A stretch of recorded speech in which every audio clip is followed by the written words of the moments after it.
ഇന്ന് Shrimati Priyanka Gandhi കേരളത്തിലൊരു M P ആയി വയനാട്ടിനെ പ്രതികരിച്ച് സത്യപ്രതിജ്ഞ ചെയ്യുന്ന ദിവസമാണ്.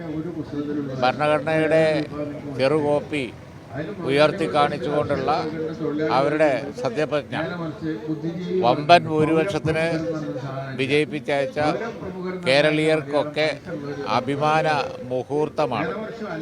ഭരണഘടനയുടെ ഒരു കോപ്പി ഉയർത്തി പിടിച്ചത് പ്രതീകാത്മകമാണ്. ഇന്ത്യൻ ഭരണഘടനയുടെ സംരക്ഷണമാണ് ഇന്നത്തെ ഏറ്റവും വലിയ പ്രശ്നം. അതായത് മതേതരത്വത്തിൻ്റെ സംരക്ഷണം നമ്മൾ കാണുന്നുണ്ടല്ലോ. യു പിയിൽ സ്വാതന്ത്ര്യം കിട്ടിയ സമയത്തും ഇങ്ങനെ തന്നെയായിരുന്നു.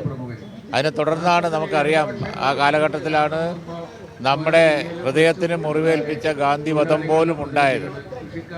മതേതരത്വ സംരക്ഷണം എന്നും സമൂഹത്തിൻ്റെ മുമ്പിൽ, രാജ്യസ്നേഹികളുടെ മുമ്പിൽ ഏറ്റവും വലിയ ഒരു ഭാരം തന്നെയാണ്. ഇന്നും ആ ഒരു കാര്യത്തിന് വേണ്ടിയാണ് നമ്മൾ പോരാടുന്നത്. ഇപ്പം സംഭാലിൽ ഗവൺമെൻറ് സ്പോൺസേഡ് ആയിട്ടുള്ള വെടിവെപ്പ്, വർഗീയ വിഭജനം, അതാണ് നടക്കുന്നത്. ഒട്ടേറെ പേര് അവിടെ മരണപ്പെട്ടു. ഒരു പള്ളി കഴിയുമ്പോൾ മറ്റൊരു പള്ളി, ഒരു ആരാധനാലയം കഴിയുമ്പോൾ മറ്റൊരു ആരാധനാലയം. അങ്ങനെ ഉത്തരേന്ത്യ മുഴുവൻ വർഗീയത നിലനിർത്താൻ വേണ്ടി അവർ ശ്രമിക്കുകയാണ്.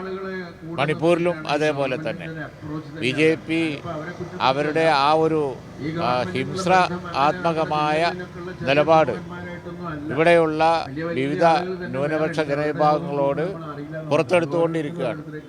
സംഭാലിലുണ്ടായ വിഷയം എന്ന് പറയുന്നത് അതിൻ്റെ ഏറ്റവും വലിയ ഉദാഹരണമാണ്. അങ്ങോട്ടാർക്കും പോകാനും വയ്യ. ഒരു ആശ്വാസ വാക്യം കൊടുക്കാൻ പോലും ആർക്കും പറ്റും. ഒരു വാക്ക് അവരെ പോയി ആശ്വസിപ്പിക്കാൻ പോലും അനുവദിക്കുന്നില്ല. മണിപ്പൂരിലായാലും യു പിയിലെ സംഭാലിലായാലും ഏകാധിപത്യ സ്വഭാവത്തോടു കൂടിയാണ്. ലീഗിൻ്റെ MP-മാർ അങ്ങോട്ട് പോകാൻ നോക്കി, അവരനുവദിച്ചില്ല. ഇന്നലെ അവരെ തടഞ്ഞു. ഞങ്ങൾക്ക് അതിൽ ശക്തമായ പ്രതിഷേധമുണ്ട്. ഒരു വെടിവെപ്പുണ്ടായാൽ, ഒരു ഇതുപോലുള്ളൊരു പ്രശ്നം ഉണ്ടായാൽ 4-5 MP-മാർ അവിടെ ഒന്ന് പോകണം എന്ന് പറഞ്ഞാൽ സാധാരണഗതിയിൽ അവർക്ക് അനുവാദം കൊടുക്കേണ്ടതാണ്. പക്ഷെ അനുവാദം കൊടുത്തില്ല. ഇതാണ് ഈ രാജ്യത്തിൻ്റെ സ്ഥിതി. മണിപ്പൂരിലേക്ക് പ്രൈം മിനിസ്റ്റർ പോകുന്നേ ഇല്ല. ഒന്നും അവർക്ക് പ്രശ്നമല്ല. ഈ രാജ്യത്തെ വിവിധ ന്യൂനപക്ഷങ്ങൾ, അതുപോലെ തന്നെ വളരെ അവശരായ പിന്നോക്ക ജനവിഭാഗങ്ങൾ, അതുപോലെ തന്നെ മതന്യൂനപക്ഷങ്ങൾ, അങ്ങനെ ബലഹീനരായിട്ടുള്ള ജനവിഭാഗങ്ങൾ, പാർശ്വവൽക്കരിക്കപ്പെട്ട ജനങ്ങൾ ഒക്കെ വലിയ ഭീതിയിലും ആശങ്കയിലുമാണ്. ഭരണഘടന ഉയർത്തിപ്പിടിച്ച് രാജ്യത്തിൻ്റെ അഖണ്ഡത ചൂണ്ടിക്കാണിച്ച് ഉയർത്തിപ്പിടിച്ച് നമ്മളെല്ലാവരും ഈ സന്ദർഭത്തിൽ ഇപ്പോൾ അതിനെ സംരക്ഷണ ദിനം ആചരിക്കുന്ന ഒരു സമയമാണ്. നമുക്കൊക്കെ പ്രതിജ്ഞ പുതുക്കേണ്ട സമയമാണ്. പ്രിയങ്ക ഗാന്ധി സത്യപ്രതിജ്ഞ ചെയ്യുന്നത് അതുകൊണ്ട് തന്നെ നല്ലൊരു മുഹൂർത്തമാണ്.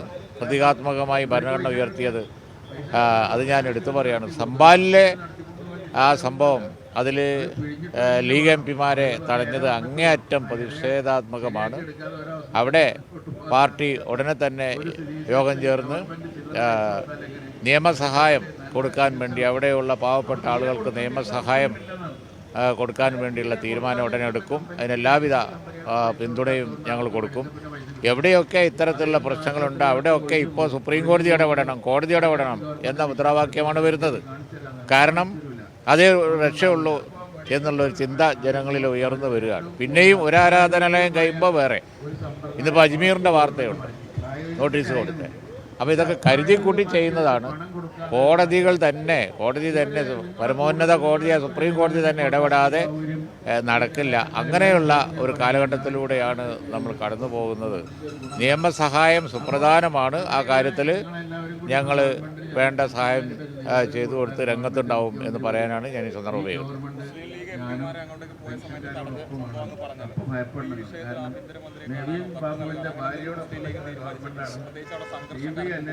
ഞങ്ങൾ യോഗം ചേരുന്നുണ്ട്. ആ യോഗത്തിൽ ഇന്നിപ്പോൾ അവിടെ പോവുക എന്നുള്ളതായിരുന്നു ആദ്യം ചെയ്യേണ്ടിയിരുന്നത്. അതിന് പറ്റിയില്ല.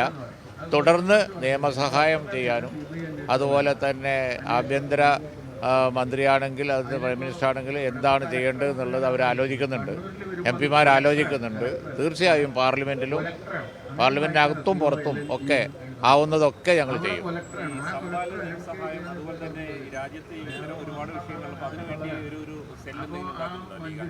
ലീഗിന് ആൾറെഡി സെല്ലുണ്ട്.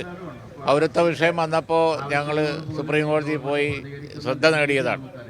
അതേപോലെ തന്നെ വർഗീയ ലഹളകളും ഇങ്ങനെയുള്ള പ്രശ്നങ്ങളൊക്കെ ഉണ്ടാകുമ്പോൾ ഞങ്ങൾ ശക്തമായി ഇടപെടാനുള്ള ലീഗൽ സംവിധാനം ഞങ്ങൾക്കുണ്ട്.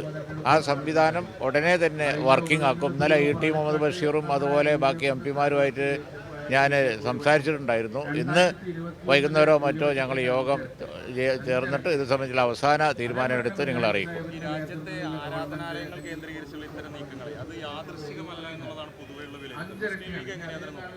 യാദൃശികമല്ല, ഒട്ടാകെ കലാപം അഴിച്ചുവിടാനുള്ള പരിപാടിയാണ്. 1000 വർഷം 2000 വർഷം മുമ്പ് ഉള്ള കാര്യങ്ങളൊക്കെ പറഞ്ഞിട്ട് ഓരോ പള്ളി ആരാധനാലയങ്ങളിലും ചെന്ന് അവിടെയൊക്കെ കുഴിച്ചു നോക്കുന്ന ഈ പരിപാടി നല്ലതിനല്ല. കുഴിച്ചു നോക്കുക എന്നുള്ളത് പ്ലാൻഡായിട്ട് ചെയ്യുന്നതാണ്. രാഷ്ട്രീയമാണ് അതിൻ്റെ പിന്നിൽ. കാരണം വൈകാരികമായ സാഹചര്യം ഉണ്ടാക്കാൻ വേണ്ടി അവസാനം അവർ പരാജയപ്പെടുകയുള്ളൂ. ഇപ്പോൾ കണ്ടില്ലേ, അയോധ്യയിൽ പോലും ഈ പാർലമെൻറ്റ് തെരഞ്ഞെടുപ്പിൽ അവർ പരാജയപ്പെട്ടു. പക്ഷെ അതിനിടയ്ക്ക് ഇതേപോലുള്ള കലാപവും വെടിവെപ്പും പ്രശ്നങ്ങളൊക്കെ ഉണ്ടാവും. അതവർ കരുതിക്കൂട്ടി ഉണ്ടാക്കുന്നതാണ്. ഇപ്പോൾ ഈ ഉപതെരഞ്ഞെടുപ്പുകളുടെ സാഹചര്യത്തിലാണ് ഇതൊക്കെ ചെയ്തത്. വർഗീയമായ ഒരു അറ്റ്മോസ്ഫിയർ നിലനിർത്തുക എന്നുള്ളത് ഒരു ആവശ്യമാണ്. അതിന് ഏറ്റവും വലിയ ഒരായുധമാണ് ഈ പറഞ്ഞ പോലെ ആരാധനാലയങ്ങളുടെ നേരെ തിരിയൽ. അതാണ് അവർ ചെയ്തുകൊണ്ടിരിക്കുന്നത്. ഇത് ലോകം ശ്രദ്ധിക്കുന്നുണ്ട്. വളരെ മോശമാണ് നമ്മൾക്ക്.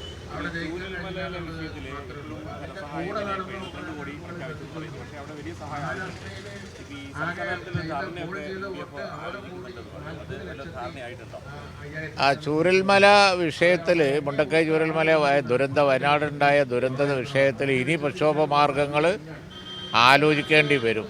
കേന്ദ്ര സംസ്ഥാന ഗവൺമെൻറ്റുകൾ അലംഭാവം തുടർന്നാൽ പ്രക്ഷോഭ മാർഗങ്ങൾ ആലോചിക്കേണ്ടി വരും. അതുതന്നെയാണ് ഇപ്പോൾ സന്നദ്ധ സംഘടനകൾക്ക് പോലും പ്രയാസമായിരിക്കുകയാണ്. സഹായം കൊടുക്കാൻ വേണ്ടി തയ്യാറായി നിൽക്കുന്ന സന്നദ്ധ സംഘടനകൾക്ക് പോലും ഈ കാലതാമസം പ്രയാസം ഉണ്ടാക്കുന്നുണ്ട്. കാരണം എവിടെയാണ് ഒരു വീട് നിർമ്മാണം എന്നൊക്കെ സർക്കാർ തീരുമാനിക്കണ്ടേ. സർക്കാർ തീരുമാനിക്കാൻ വരുന്ന ഈ ഡിലേ സന്നദ്ധമായി കാര്യങ്ങൾ സ്വന്തം നിലയിൽ ചെയ്യാൻ ഉദ്ദേശിക്കുന്ന ആളുകൾക്ക് പോലും സംഘടനകൾക്ക് പോലും പ്രയാസം ഉണ്ടാക്കുന്നുണ്ട്. അതുകൊണ്ട് ഇനി ഇതിനെതിരായി ശബ്ദിക്കേണ്ടി വരും. വളരെ ശക്തമായ നിലയിൽ തന്നെ ശബ്ദിക്കേണ്ടി വരും. പാർലമെൻറ്റിൽ ഈ കാര്യം ഉന്നയിക്കുമെന്ന് പ്രിയങ്കാജി കഴിഞ്ഞ ദിവസം സംസാരിച്ചപ്പോൾ പറഞ്ഞിട്ടുണ്ടായിരുന്നു.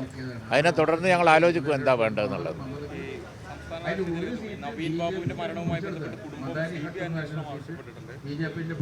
CPM പറയുന്നത് CBI അന്വേഷണമല്ല ഏറ്റവും അവസാനത്തെ ഒരു നടപടിയാണ്. മുസ്ലിം ലീഗ് എങ്ങനെയാണ് ഇതുപോലുള്ള ഒരു വൈകാരികമായ സാഹചര്യം നിലനിൽക്കുമ്പോൾ ആ നവീൻ ബാബുവിൻ്റെ കുടുംബം അത് ആവശ്യപ്പെട്ടാൽ അത് അനുവദിച്ചു കൊടുക്കുക എന്നുള്ളതായിരുന്നു മര്യാദ. ആ കാര്യത്തിൽ യാതൊരു സംശയവുമില്ല. കുടുംബത്തിന് ഈ കാര്യത്തിൽ ഒരു CBI എൻക്വയറി വേണം എന്നുള്ള അഭിപ്രായമുണ്ടെങ്കിൽ അവിടെ നമ്മൾ അത് അനുവദിച്ചു കൊടുക്കുക എന്നുള്ളതായിരുന്നു മര്യാദ. നമ്മൾ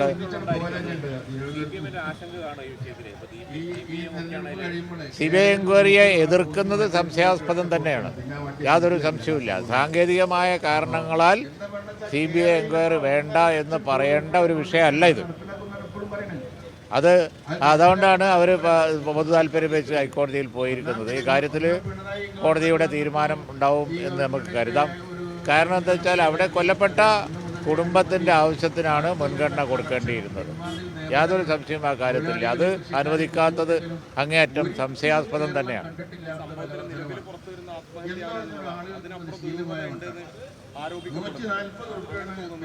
അല്ല, കുടുംബം അങ്ങനെ ഒരു ആരോപണം ഉന്നയിച്ചാൽ അവരുടെ സംശയം വരുത്തേണ്ടത് സമൂഹത്തിൻ്റെ ആവശ്യമാണ്. അത് സമൂഹത്തിൻ്റെ ആവശ്യമാണ്. കുടുംബം ഇപ്പോൾ പറയുന്നു ഇത് ആത്മഹത്യയല്ല, കൊലപാതകമാണ്. എങ്കിൽ പിന്നെ നമ്മൾ പൊതുസമൂഹം അതിൻ്റെ കൂടെ നിന്ന് അതിൽ സംശയം വരുത്തലാണ് അതിൻ്റെ ശരിയായ മാർഗം.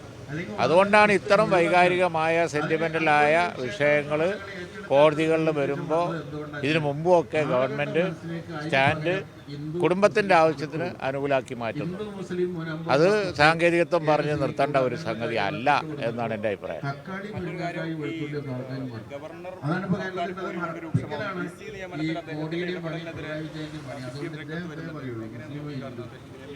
യൂണിവേഴ്സിറ്റി ഭരണത്തിൽ ഈ കേരള ഗവൺമെൻറ്റിൻ്റെ ഇപ്പോഴത്തെ യൂണിവേഴ്സിറ്റി ഭരണങ്ങളിൽ ഓരോ യൂണിവേഴ്സിറ്റിയിലെ കാര്യത്തിലും ഞങ്ങൾക്ക് അഭിപ്രായ വ്യത്യാസമുണ്ട്.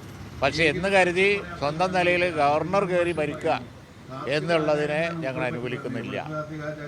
ഏത് ഗവൺമെൻറ് ആണെങ്കിലും തിരഞ്ഞെടുക്കപ്പെട്ട ഗവൺമെൻറ് അഡ്വൈസിലെ ഗവർണർമാർ പ്രവർത്തിക്കാൻ പാടുള്ളൂ. ആ കാര്യത്തിൽ ഞങ്ങൾക്ക് ഉറച്ച ഒരു നിലപാടുണ്ട്.